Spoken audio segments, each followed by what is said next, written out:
So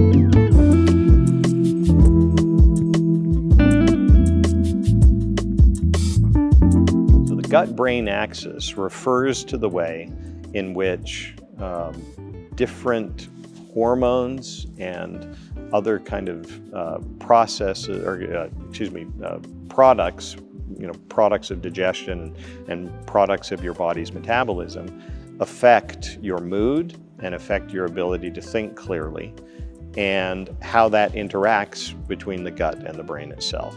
So we know that there's feedback that goes on. When you eat certain foods, it will influence the amount of neurotransmitters, certain neurotransmitters that are circulating in your system.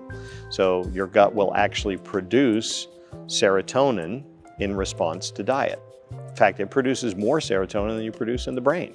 It's the #1 producer of that highly important chemical for our mental health.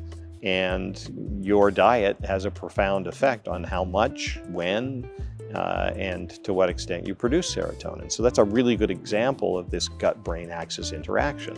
But the other thing that's really important to understand is that because the brain and the gut are talking to each other, they're communicating to each other, when one isn't doing well, it can affect how well the other one does.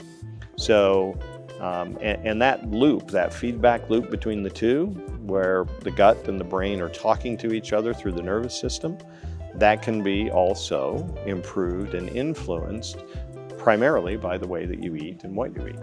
And that's a really important thing for people to realize, is that, if you're having trouble concentrating or you feel like your memory isn't good, one of the best things that you can do is to make sure your gut is functioning properly, because that will affect your brain and the workload that it has, which comes from dysfunction in the gut.